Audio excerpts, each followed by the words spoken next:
సుమారు ఒక సంవత్సరం. ఒకరోజు ఒరే, మనము గురువు గారి దగ్గర చేరి సుమారు ఒక సంవత్సరం అయింది కదా. మనకు ఎంతో కష్టపడి చాలా విషయాలు నేర్పించారు. కాబట్టి మనం గురు దక్షిణగా ఏదైనా ఇస్తే ఎలా ఉంటుందంటావు? అవును రోయ్, నిజమే. గురువు గారు మనల్ని మెచ్చుకోవడానికి ఏమైనా చెయ్యాలి. ఏం చేస్తే బాగుంటుంది?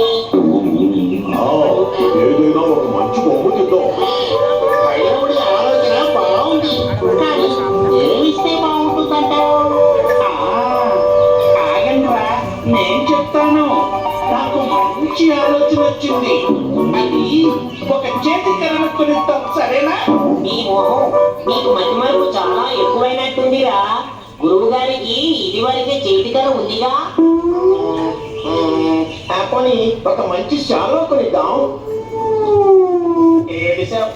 ఇప్పటికే రాజుగారిచ్చిన పట్టు శాలువాలు, పట్టు పంచలు, ఇనప పెట్టెలు మూలుగుతున్నాయి. మరేమి కొందాము? బాగా ఆలోచించండి. అవును, బాగా ఆలోచించండిరా. ఒరే, మీరంతా బుద్ధి లేని వాళ్ళు. నేను చెప్తాను చూడు. అది అది గురువు గారు పురాణాలు చెప్పడానికి ఆ ఊరు ఈ ఊరు వెళ్తారు కదా. ఎడ్ల బండి మీద వెళ్ళడం ఇబ్బందిగా ఉంటుంది. అందుకని ఒక మంచి గుర్రం కొనిద్దాం, సరేనా? అవునురా బాని, గురువు గారు గుర్రం మీద పురాణానికి వెళ్తుంటే అచ్చం మహారాజులా ఉంటారు. కానీ గుర్రం ఏ అంగడిలో అమ్ముతారు? తెలివి తక్కువ దద్దమ్మ, గుర్రమును అంగడిలో అమ్మర్రా, సంతలో అమ్ముతారు. సరేరా, ఈ విషయం గురువు గారికి తెలియకుండా ఇద్దాం. మనం ఎక్కడికి వెళ్తున్నామో కూడా తెలియకూడదు, సరేనా? అది చూడండి రా. ఆ గుర్రాలతో పాటు గుర్రం గుట్లు కూడా ఉన్నాయి రోయ్. అవును రోయ్, గుర్రం గుడ్లే. ఎంత బాగున్నాయో చూడండి. అవును రోయ్, మనం గుర్రం కొనడం కంటే గుర్రం గుడ్డు చౌకగా వస్తుంది కదా. అవునవును, పైగా మనకి గుర్రం నాణ్యత చూడడం కూడా సరిగ్గా తెలియదు కదా. గుర్రం గుడ్డు కొనడమే మంచిదిరా. మరెందుకు ఆలస్యం? వెంటనే వెళ్ళి ఒక గుడ్డు కొనుక్కొని తీసుకుపోదాం, పదండి. వచ్చారో ఏమీ లేదు, మా గురువు గారికి ఒక గుర్రం బహుమతిగా ఇవ్వాలనుకున్నాం. కానీ గుర్రం కంటే ఈ గుడ్డు కొనడమే మంచిది అనుకున్నాం.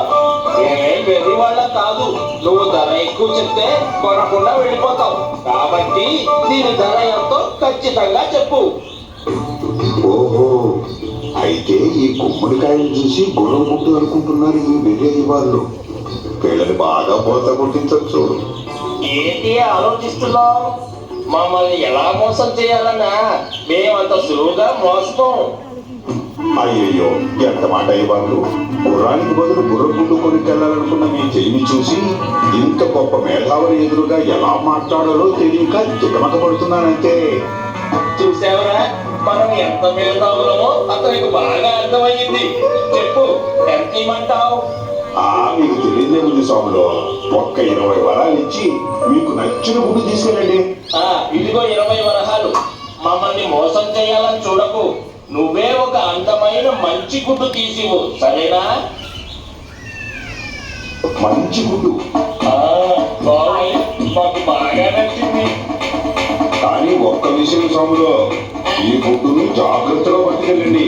కింద పడి పగిలిపోయింది అనుకో, నాకు సంబంధం లేదు.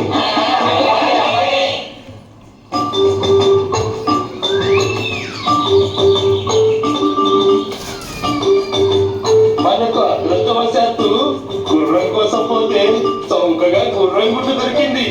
కానీ దీనిని ఎలా పొదిగేయాలి? గుర్రం పిల్ల ఎప్పుడు బయటకు వస్తుంది? మరి నంది, నీకెప్పుడు అనుమానాలే. మనమే రోజుకు ఒకరు దానిపై కూర్చుంటే సరి. అదే పొద్దుకి బయటికి వస్తుంది. మంచి ఆలోచనే, అలాగే చేద్దాం. ఆ విధంగా మన పరమానందయ్య గారి శిష్యులు రోజు ఒకరి తర్వాత ఒకరు ఆ గుమ్మడికాయ మీద కూర్చునేవారు. అలా కొన్ని రోజులు గడిచాక ఒక రోజు, ఏమైందిరా అసలే, గుర్రం పిల్ల ఎప్పుడు బయటకు వస్తుందిరా? ఆగరా, నీకెప్పుడు తొందరే. ఇంకో 2 రోజుల్లో బయటికి రావచ్చు. ఒరేయ్ అశ్విని, పని, గణపతి ఏం చేస్తున్నారు అక్కడ? ఏం లేదు గురువు గారు, గుర్రం గుట్టుని పొదుగుతున్నాం. ఏంటి గుర్రం గుడ్డ? కాస్త అర్థం ఏంటి చెప్పండిరా. ఏం లేదు గురువు గారు, మేమందరం కలిసి మీకు గురుదక్షిణగా ఒక గుర్రాన్ని ఇవ్వాలనుకుంటున్నాం. అందుకని మేము సంతకి వెళ్ళి చౌకగా ఒక గుర్రం గుడ్డు కొన్నాం. గుడ్డును పొదిగిస్తే పిల్ల వస్తుంది కదా. అలాగే మేము దాన్ని పొదిగేస్తున్నాము.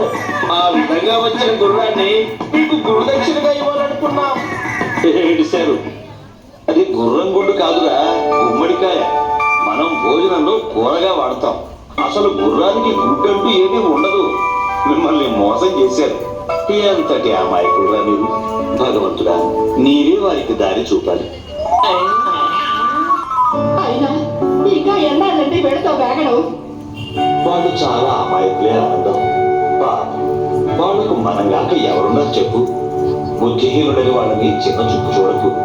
రోజు కొద్దిగా నేర్చుకుని జ్ఞానవంతులు అవుతారు. ఏం చేస్తాం, అంతా సర్వేశ్వరుడి మాయ.